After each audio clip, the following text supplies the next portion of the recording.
Au nom de Yahushua, nous avons ainsi prié. Nous disons Amen. Amen. Reprenez vos places, s'il vous plaît. Le royaume d'Élohim, c'est le thème que nous allons partager ce soir. Mais avant tout, je m'aimerais inviter nos bien-aimés qui nous suivent en direct, mais aussi sur notre chaîne. Je vous invite dans notre grande conférence internationale Metanoia qui aura lieu le 30 décembre de 17h à 19h, et le 31 nous aurons une nuit de prière. Ne manquez pas, car le Seigneur vous fera énormément du bien.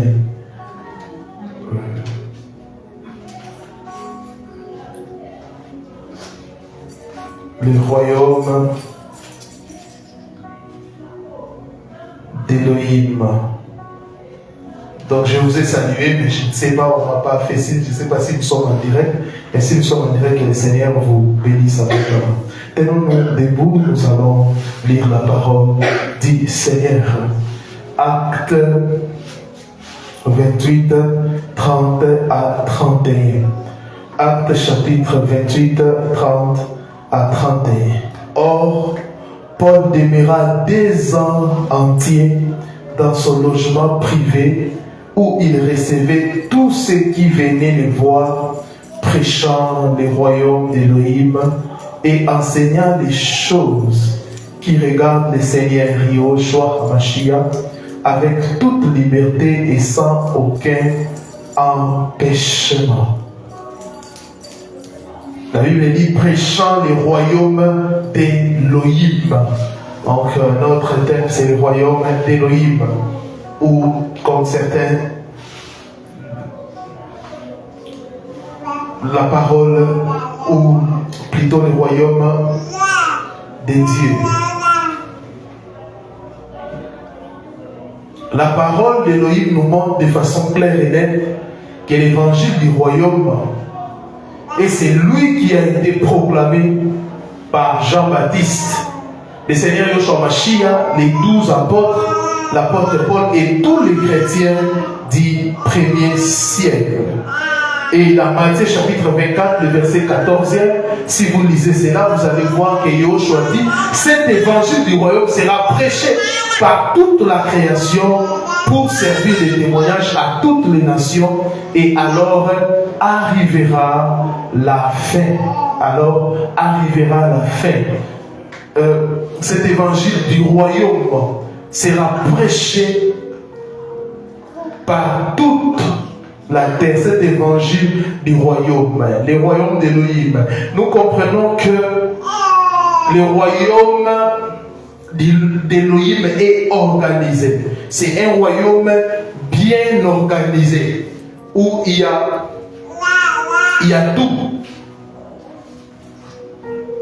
Et dans ce royaume, il y a même un contenu, un évangile qui doit être prêché ou enseigné.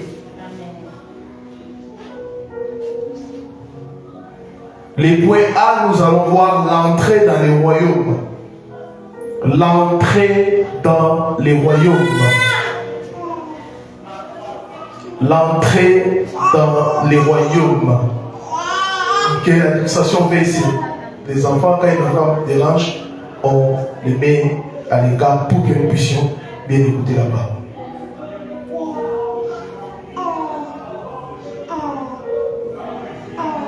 Et pour entrer dans ces royaumes, il faut une autorisation ou un visa qui s'appelle la nouvelle naissance.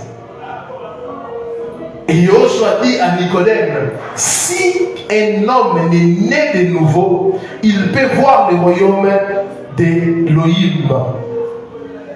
Jean chapitre 3, 1 à 8, si vous lisez ça, vous allez comprendre. Et il dit, si un homme est né d'eau et d'esprit, il ne peut entrer dans le royaume d'Élohim. La nouvelle naissance, écoutez-moi bien, la nouvelle naissance n'est pas le baptême d'eau, comme la religion l'a souvent enseigné. Parce que vous allez le voir, le malfaiteur à la croix n'a pas été baptisé. Pourtant, lorsqu'il dit à Yahushua, Seigneur, souviens-toi de moi, quand tu seras entré dans ton règne, le Seigneur lui répondit, tu seras aujourd'hui avec moi dans le paradis, à cause de sa foi à Yahushua HaMashiach. Vous pouvez lire l'histoire dans Luc 23, 42 à 43. Vous pouvez lire cette histoire. Et dans Ézéchiel 36, 25 à 27, Elohim avait promis de répandre une eau pure pour purifier. Et cette eau qui purifie est la parole d'Elohim. Comme Yahushua l'a dit dans Jean chapitre 15, le verset 3, déjà vous êtes purs à cause de la parole que je vous ai annoncée. L'entrée au royaume d'Elohim est conditionnée par la nouvelle naissance et non par une carte des membres des bâtiments, non. Jacques 1, 18, il est écrit, il nous a engendrés selon sa volonté, par la parole de la vérité, afin que nous fissions comme les prémices de ses créatures. La nouvelle naissance. Sans la nouvelle naissance, tu ne peux pas entrer dans le royaume d'Élohim. Sans la nouvelle naissance, tu ne peux pas entrer dans le royaume d'Élohim, même si tu fréquentes un bâtiment que tu appelles abusivement église. L'entrée est conditionné par la nouvelle naissance. Amen. 1 Pierre chapitre 1, verset 23. Étant régénéré, non par une sémence corruptible, mais par une sémence incorruptible, par la parole d'Élohim qui vit et qui demeure éternellement. Vous allez voir avec moi que la parole d'Élohim revient plusieurs fois. Alléluia. Et la parole d'Élohim, c'est quoi? Jean répond, Jean chapitre 1, dit quoi? La parole, c'est Yehoshua. Alléluia.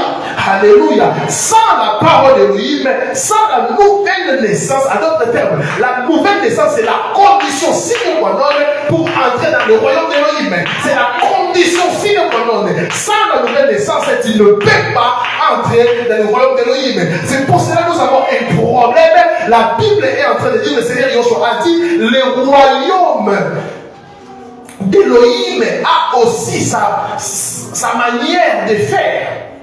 C'est pour cela, aujourd'hui, il y a des gens qui vivent dans les mélanges. Il y a un problème. Il y a un problème. Il y a un sérieux problème. Pourquoi ces gens sont en train de vivre dans les mélanges? Il n'y a pas la nouvelle naissance. Car la nouvelle naissance t'enlève l'identité que tu avais avant. Et la nouvelle naissance te donne l'identité du royaume. Donc tu dois te comporter selon les règles du royaume. Comme disaient les maîtres, nous sommes dans ce monde, mais nous ne sommes pas de ce monde. Et ce passage nous montre que la nouvelle naissance s'opère par l'acceptation de la parole d'Élohim et non par les baptêmes. La nouvelle naissance est le visa obligatoire pour entrer dans le royaume d'Élohim. Et visa, c'est le visa obligatoire pour entrer dans le royaume d'Élohim. Je néglige pas les baptêmes. Les baptêmes, c'est un témoignage. Alléluia. Alléluia. Si on t'a baptisé sans la foi au préalable, on t'a lavé sans savon. Alléluia. Alléluia.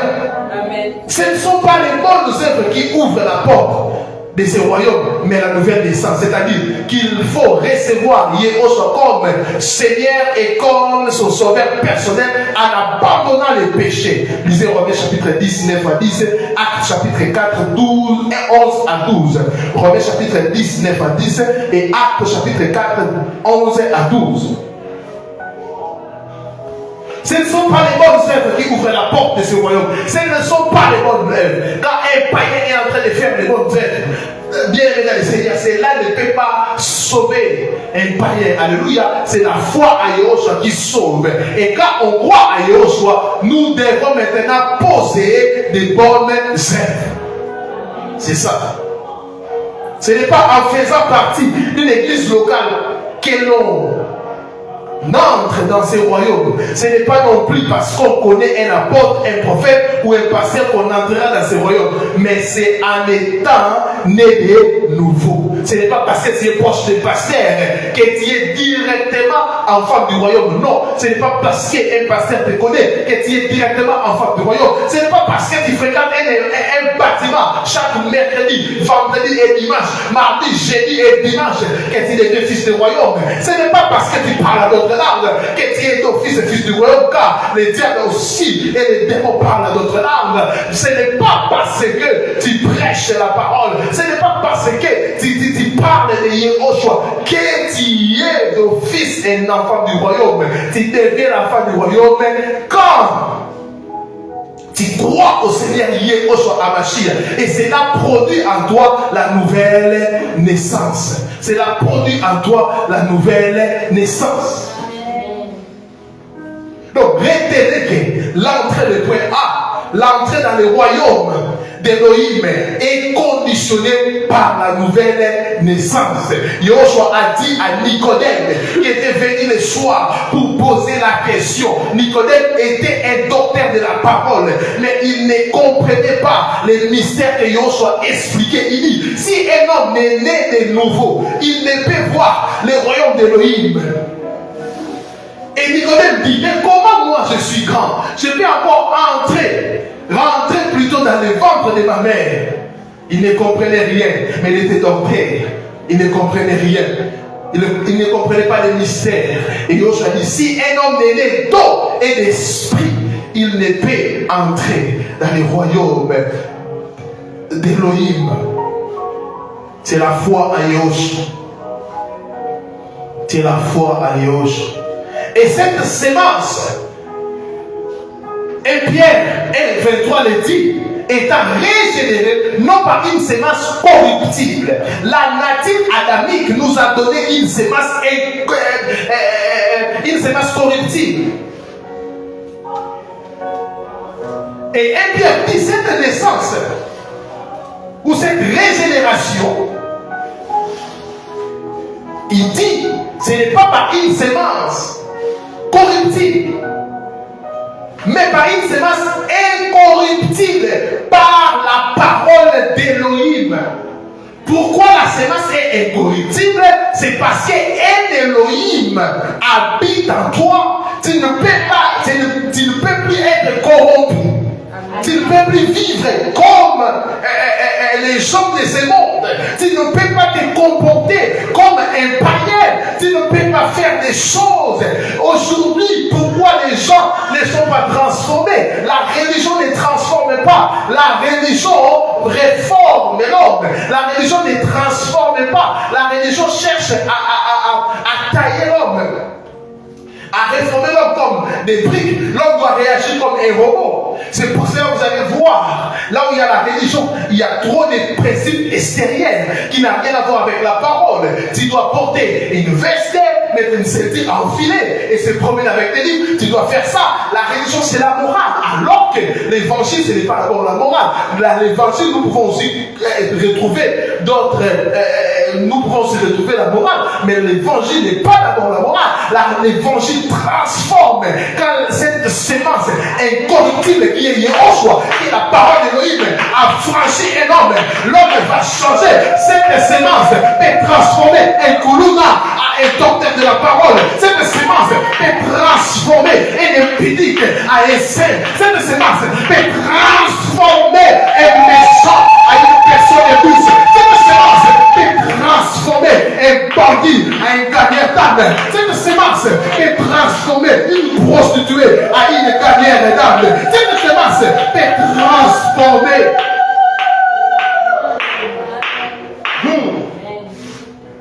C'est une puissance, bien-aimée. C'est pour cela que nous connaissons des gens.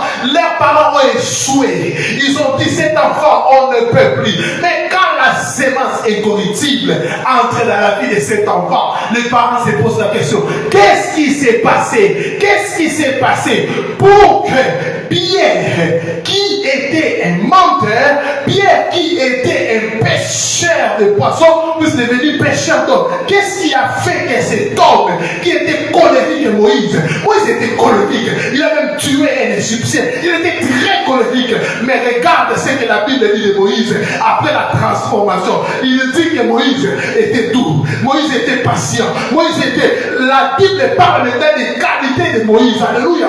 Amen. La sémence est corruptible.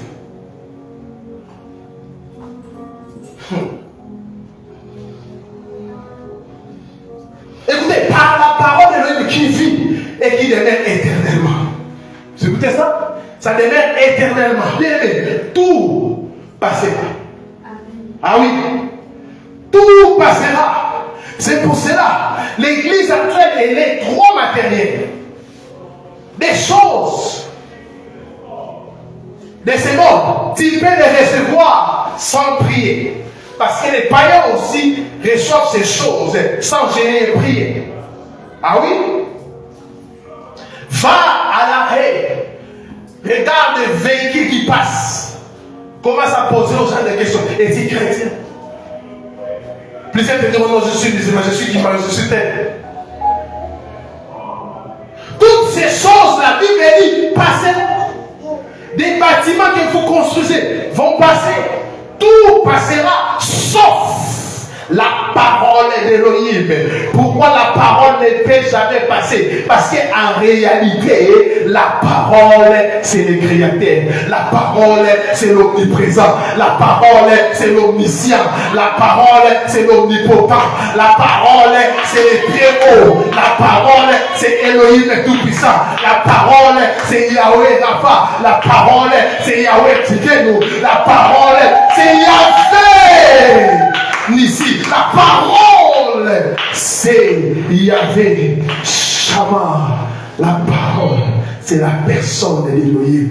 La parole ne peut pas passer parce que la parole ne dépend pas d'un temps précis.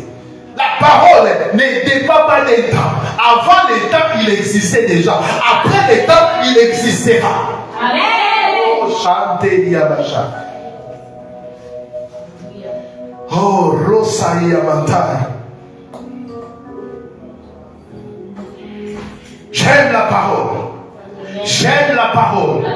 Toute ma vie, je proclamerai cette parole sans crainte ni peur. C'est ma sécurité. B, le point B, les seigneurs du royaume. Nous avons vu, au point A, nous avons vu l'accès ou l'entrée au royaume. Et nous avons dit l'entrée au royaume est conditionnée, ou la condition sine qua non pour accéder au royaume, c'est quoi? La nouvelle naissance.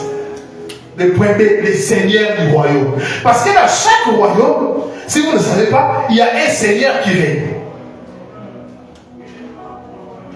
Les gens qui ont étudié un peu d'histoire, vous allez voir, royaume Congo, on vous montre qu'il y avait tel roi. Mais je vous forme, le seigneur de notre royaume, il n'a pas un mandat. Pourquoi il n'a pas un mandat? Depuis qu'il a été roi avant nous. Amen. Oh, la salle pas. Apocalypse 5, 5 à 6. Apocalypse chapitre 5, 5 à 6. Mais un des anciens ennemis ne pleure pas. Regarde, il est vainqueur. L'agneau de la tribu de Juda, l'homme de la famille du roi David. Il va te faire les 7 attaches et ouvrir les livres. Alors, je vois un agneau debout. Il est près du siège royal. Près du siège royal. Au milieu des 4 êtres vivants et anciens. L'agneau semble offert en sacrifice. Il a 7 cornes et 7 yeux. Les yeux sont les 7 esprits que Elohim envoie dans le monde entier. Waouh, c'est trop fort ça. On va examiner ces passages. L'enseignement donné aux fidèles dans beaucoup d'églises est limité à la prédication d'un évangile partiel. Un évangile partiel, ne montrant que le Mashiach sous l'aspect de l'agneau d'Elohim. C'est ça. Mais dans l'agneau, Yahushua apparaît comme le sauveur. Jean 1, 29, la Bible dit quoi? Jean 3, 16, la Bible dit quoi? Car Elohim a tant aimé le monde qu'il a donné son Fils unique afin que quiconque croit en lui ne périsse point, mais qu'il ait la vie éternelle. Amen. Et Jean 1, 29, l'apôtre, non pas l'apôtre, le prophète Jean-Baptiste dit ceci: voici l'agneau de l'Élohim qui ôte les péchés du monde. Alléluia. Amen. Alléluia. Et qu'est-ce qui s'est passé pour que les enfants d'Israël puissent célébrer la Pâque ou puissent recevoir la délivrance? Qu'est-ce qu'il y avait dit? Il faudrait manger l'agneau. Et dans la nouvelle alliance, il faut manger l'agneau pour avoir la vie. Il faut manger l'agneau pour avoir la vie. C'est pour ça que le Seigneur Yoshua dit dans Jean 6, 54, c'est lui qui mange ma chair et qui boit mon sang a la vie éternelle. Et je les ressusciterai au dernier jour. La Bible dit, le salaire du péché, c'est la mort. En d'autres termes, c'est lui qui pêche ou celui qui a la nature pécheresse adamique a comme salaire ou l'ange de la mort s'installe dans sa vie.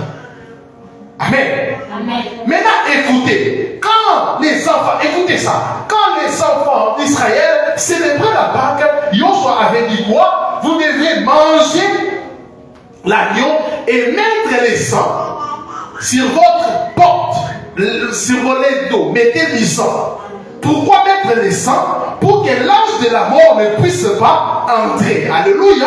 Et pourquoi manger l'agneau? Pour recevoir la délivrance, la libération. C'est pour cela, Yehoshua Hamashiach s'est donné comme un agneau et son sang nous a purifié, son sang nous a racheté de la mort. Alléluia.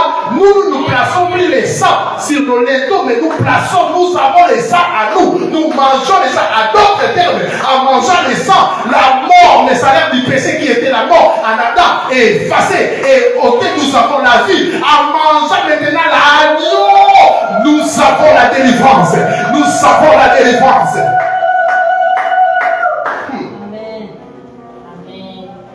Et dans l'agneau, Yoshua apparaît comme l'eau de vie. Waouh, j'aime ça. Jean 4, 13 à 14. Yoshua lui répondit, quiconque boit de cette eau aura encore soif. Mais celui qui boira de l'eau que je lui donnerai n'aura plus jamais soif. Mais l'eau que je lui donnerai deviendra à lui une source d'eau qui jaillira pour la vie éternelle. Jean 6, 48. Moi, je suis le pain de vie. Mais il ne faut pas oublier que Yoshua est aussi le lion de la tribu de Juda. Nous sommes en train d'examiner la parole que nous avons dit. Les lions de la tribu de Juda. Dans les lions, Yoshua apparaît comme le Seigneur. Amen. Dans l'agneau, nous avons vu comme les sauveurs. Parce qu'en tant qu'agneau, il nous a sauvés. Mais ici, dans les lions, Yoshua apparaît comme le Seigneur. Il doit régner dans notre vie sans partage. Je dis bien sans partage. Apocalypse 19, le verset 12e. Il y avait sur son vêtement et sur sa cuirasse un nom écrit: Roi des rois et Seigneur des seigneurs. Pourquoi on dit roi des rois? Ce n'est pas que Yoshua règne sur le présent des rois. Non, et nous sommes des rois et Yoshua règne sur nous. Roi des rois. Examinons les lions. Dans les lions, il y a l'épée de l'esprit, séparant l'âme de l'esprit. Dans les lions, il y a l'épée de l'esprit, séparant l'âme de l'esprit. Hébreux chapitre 4, le verset 12e. Hébreux 4, le verset 12e. Car la parole d'Élohim est vivante et efficace, plus tranchante qu'une épée quelconque à deux tranchants, pénétrant jusqu'à partager âme et esprit, jointure et moelle, elle juge les sentiments et les pensées du cœur. Vous voyez ça? Amen. Et il est celui qui brise notre caractère en tant que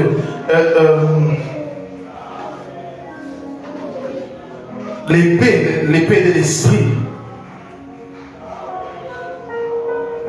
Jérémie 23, le verset 29.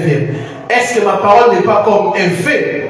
Est-ce qu'elle n'est pas comme un marteau qui casse les rochers? Vous voyez ça?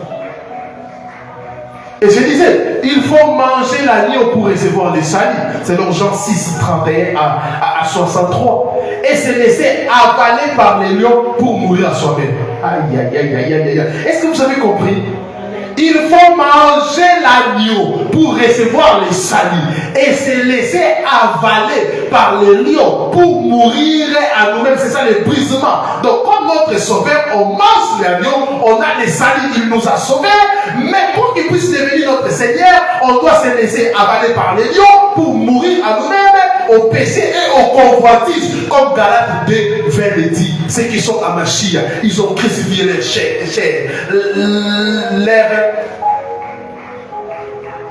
ils ont crucifié la chair, la passion et les désirs, dit la parole. Et aujourd'hui, la bonté d'Élohim existe, mais une mauvaise compréhension de l'amour d'Élohim encourage la légèreté et le manque de sanctification. Et les difficultés que vivent nos assemblées seraient évitées si les fidèles étaient bien enseignés et s'ils prenaient conscience du fait qu'ils sont membres des royaumes. C'est ça, membres des royaumes. Vous allez écouter quelqu'un, plusieurs personnes ne comprennent pas. Vous allez voir quelqu'un qui se dit chrétien et félicité, un païen, un musicien, un chanteur païen en disant non, on est d'abord congolais. Ça, c'est la folie. Quand il dit qu'on est d'abord congolais, c'est faux bibliquement. Alléluia. Elohim nous a connus d'avance. Il nous a prédestinés. On est d'abord citoyens du royaume avant d'être citoyens d'une nation. Pourquoi les gens sont en train de vivre dans les mélanges? C'est à cause de ça. Les sentiments de compassion et de solidarité vis-à-vis des autres membres du royaume pourraient éclore. L'intérêt pour la défense de ce royaume nous pousserait à intercéder en faveur des brebis qui risquaient de s'égarer. Au contraire, nous voyons dans les églises aujourd'hui des choses très tristes. Des faux serviteurs qui incitent les fidèles à quitter leurs églises pour les rejoindre dans leur propre mouvement, salissant les vrais serviteurs d'Elohim en les traitant des sorciers, des magiciens. Et si vous témoignez davantage de votre église que le Seigneur, vous êtes idolâtre. Vous êtes idolâtre. La première chose, quand vous entrez en contact avec un païen, c'est présenter l'agneau. Il doit manger l'agneau pour recevoir les saluts. Maintenant, après avoir mangé l'agneau, vous devez l'amener pour qu'il puisse recevoir l'enseignement, pour que les lions puissent l'avaler, les lions puissent le briser.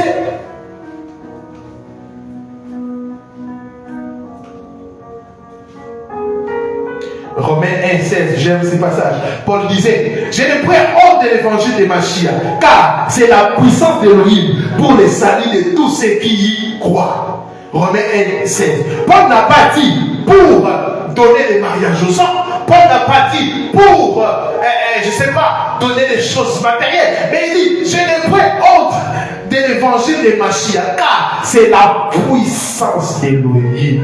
Il y a la puissance dans l'évangile pour les salut de tous ceux qui croient. Pour les salut, oh là ça.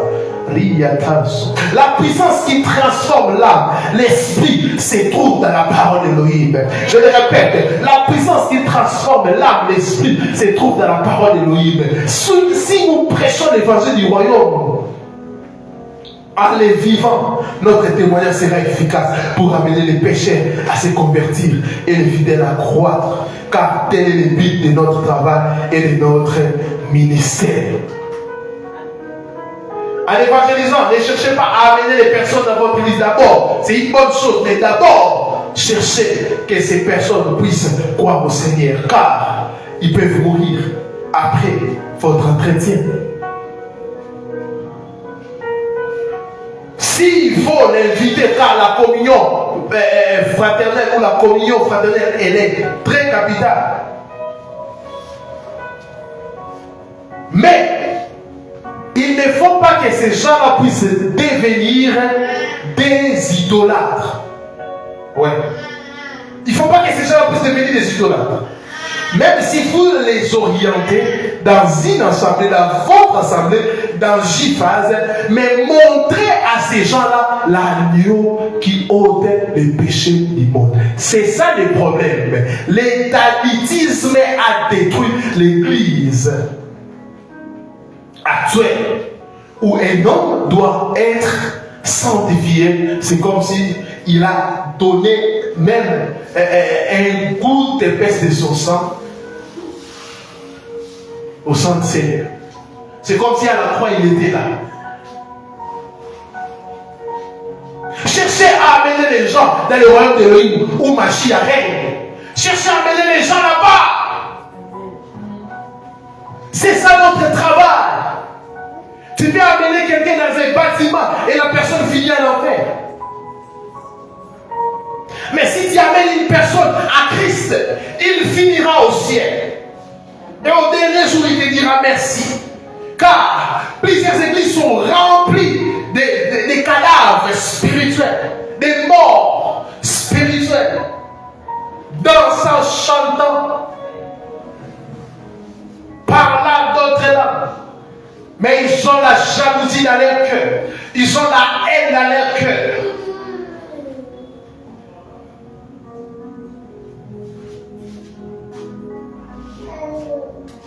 Faites-leur rencontrer les reins d'Elohim et non une église, un pasteur ou une organisation chrétienne.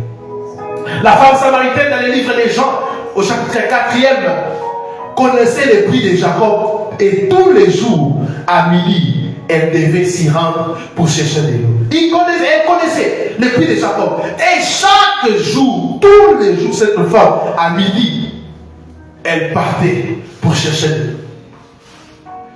Elle était fatiguée d'effectuer sans cesse cette route sans jamais apaiser sa soif. Tous les jours, cette femme partait. Mais elle était fatiguée. Elle cherche l'eau, elle boit, elle va encore chercher, elle doit. Cette situation est celle de l'église qui fonctionne en dehors des règles bibliques. C'est ça. Les puits n'avaient pas été donnés par Elohim, mais par Jacob. On disait que le puits est Jacob. C'est pour cela, dans l'ère de mes églises, il y a l'air photo. C'est l'air puits. C'est l'air puits. Les puits de qui? De Jacob. Est-ce que vous avez déjà vu apôtre Paul, ministre, Pierre ministre? Parlons d'abord de ces choses. Vous avez vu ça où? Vous avez vu ça où? Les gens des ministres, donnez-moi une parole. Pourquoi tout doit être centré sur vous? Puis de Jacob. Et la femme de la défense est là. Non, les puits. Est-il plus grand que c'est lui qui nous a donné ces puits? Est-il plus grand que il y a même aujourd'hui des dalles ministres.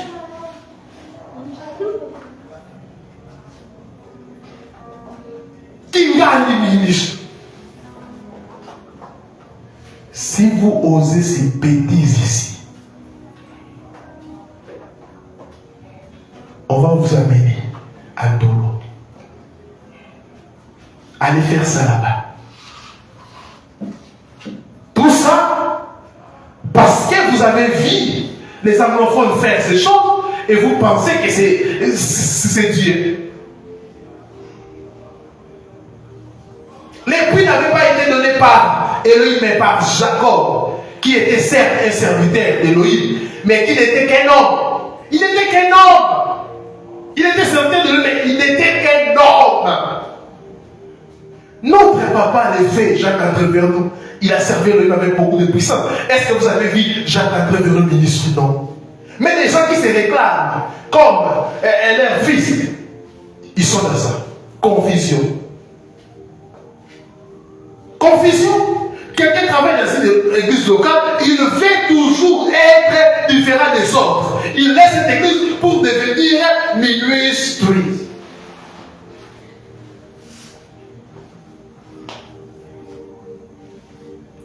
Allons-y, ministre. Ma fouta qui sont le ministre. Tel est tout qui est le ministre. Ah, on est fatigué, bien. Mais, qui n'était qu'un homme. Elle s'abreuvait donc au puits de Jacob, qui représente les solutions humaines et non pas la source. Le puits de Jacob représente les solutions humaines et non pas la source, c'est-à-dire Yehoshua. Le Seigneur bénit donc cette femme, car il est l'eau apportant la vie. Ces puits dénommés par un nom, puits de Jacob, représentent la religion et les systèmes humains. La religion et les systèmes humains. Donc chaque samedi, on est là, des ministries. Chaque vendredi, on est là. Les systèmes humains ne peuvent jamais, les systèmes humains ne peuvent jamais vous changer, ni vous transformer. Si la seule nourriture proposée aux chrétiens se résume à l'église, au sens d'une organisation humaine, ils auront toujours faim et soif et iront chercher ailleurs ce qu'ils attendent désespérément depuis leur conversion. Ils seront là. Ces chrétiens peuvent devenir des nomades, allant de l'église à l'église, croyant ainsi pouvoir assoupir leur soif des choses célestes en changeant de prédicateur. Pourquoi? Tellement de choses. Tellement les puits étaient centrés sur Jacob, tout était centré sur Jacob, il n'y avait pas la solution. Et non. Il faut voir la source, qui est le Seigneur. Les gens qui sont attachés aux prédicateurs, les gens ils vont commencer à changer. Pourquoi ils disent, ah, lui il ne prêche pas bien, lui, mais non. Mais si tu es connecté à la source, tu resteras là où tu es. Lorsque la femme samaritaine a rencontré le Seigneur, Yahushua Mashiach, elle a laissé sa criche et elle est repartie dans son village. Non pour parler du puits, mais du Seigneur.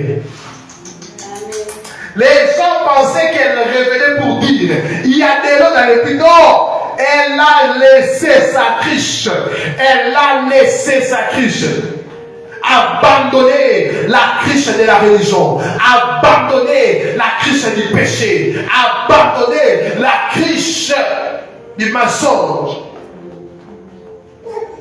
Voici l'évangile du royaume, la rencontre avec le roi des rois et le Seigneur des seigneurs. Si l'église se forme véritablement sur l'évangile du royaume, il n'y aura plus lieu pour aucune église locale, aucun dirigeant, ni une organisation de prétendre détenir la vérité. Yahushua seul est la vérité. La vérité, tu ne trouveras jamais la vérité dans un endroit. Non. Mais c'est Yahushua seul qui est la vérité.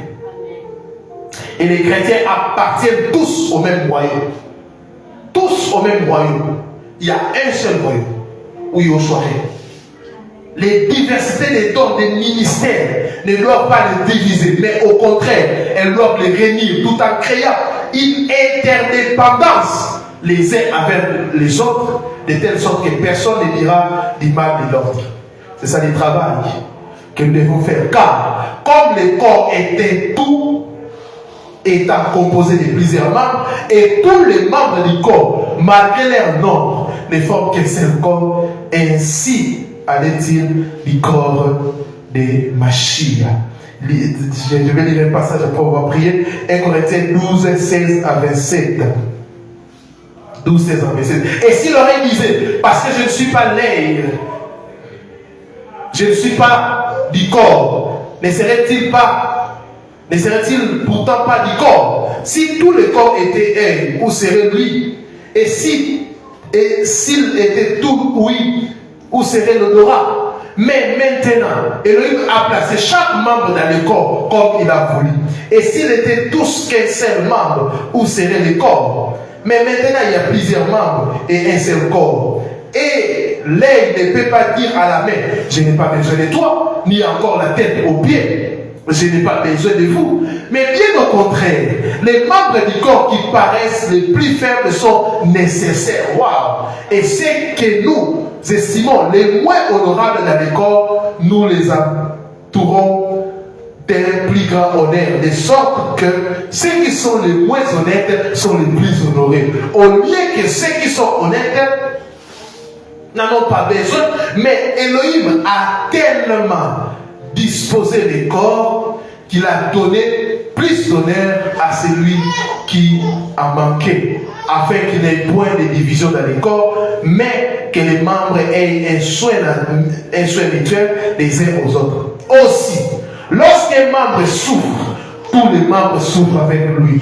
Et lorsqu'un membre est honoré, tous les membres se réunissent avec lui.